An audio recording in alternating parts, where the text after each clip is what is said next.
There is very interesting archaeological mystery in Serbia. There are two bodies that could belong to Stefan Lazarevic. How is this possible? Medieval Serb rulers were buried in the monasteries they founded. Today we know the resting place of most of them, though some mysteries remain. Let's start with who Stefan was. Stefan was older son and heir of Prince Lazar and his wife Milica. Stefan's last name Lazarevic comes from his father's name Lazar. We think Stefan was born in 1377. Stefan was still a child when his father was murdered by Turks in 1389.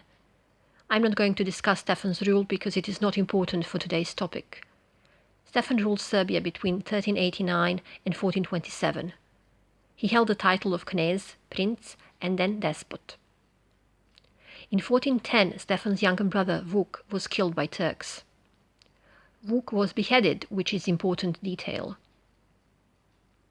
In 1427, Stefan died suddenly. He was childless and throne went to his nephew, Đurađ Branković. Stefan built famous monastery Manasija. Everyone assumed he was buried in Manasija. In 1977, there were some renovations in Koporin Monastery. Tomb was discovered. The person buried inside was tall male, approximately 50 years old, with heel injury on his arm. In 1977, people were convinced the body belonged to Stefan Lazarevic. These are the reasons why it was assumed. Koporin Monastery was founded by Stefan. Stefan was nicknamed Visoki, English the Tall. Stefan was 50 years old when he died. Stefan's arm was injured in one battle. Fresco above the tomb shows Stefan Lazarevic. All this evidence led Serbian Orthodox Church to accept the body as Stefan's in 1983. Mystery solved, right? Well, in 2006, archaeological dig in Manasija Monastery uncovered another tomb. The body belonged to a tall man, approximately 50 years old, with heel injury on his arm. Sounds familiar? DNA test confirmed that the body belonged to the son of Prince Lazar. Is it Stefan or Vuk? Burial at Manasija would suggest it was Stefan. But the fresco depicting Stefan is not above the tomb. DNA test wasn't available in 1977. The body from Koporin was never tested for DNA. The evidence against Vuk being buried at Manasija. Vuk was killed in 1410 and he was younger than Stefan, who was born in 1377. This means Vuk was around 30 when he was killed. The body from Manasija belongs to someone approximately 50 years old. Vuk was beheaded, which would leave marks on the bones. There is no mention of Vuk having injured arm. It is unlikely Stefan would bury his brother at Manasija. Could Prince Lazar have had a illegitimate son? It is unlikely. Prince Lazar ruled in turbulent times.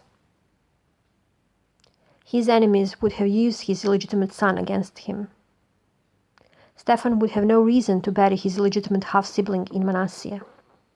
In order to solve the mystery, we need DNA tests for the body from Koporin. Only important people were buried in the monasteries. The body from Koporin might belong to someone related to the ruling dynasty. Stefan had much older sisters and numerous nephews. The body could belong to a nobleman. Now let's analyze reasons why Stefan could be buried at Koporin. Many bodies were moved from their original resting places. Turks often destroyed monasteries. Turks burned the remains of Saint Sava. Stefan's body could have been moved to Koporin to be hidden. Archaeologists sometimes make mistakes about bones. It is easy to distinguish bones of children from those of adults. However, it is much harder to determine the exact age. Bones of adult person can belong to someone in their 30s, 40s or 50s. Can experts miss signs of beheading? It depends on the state of bones. We know very little about Vuk, so he might have had injured arm. Medieval knights and noblemen were often wounded. Vuk could have been injured in a hunt or during practice. Manasya Monastery was built between 1406 and 1418. Vuk was killed in 1410. He could have been taken to Manasya. Again, all depends on DNA test on the body from Koporin.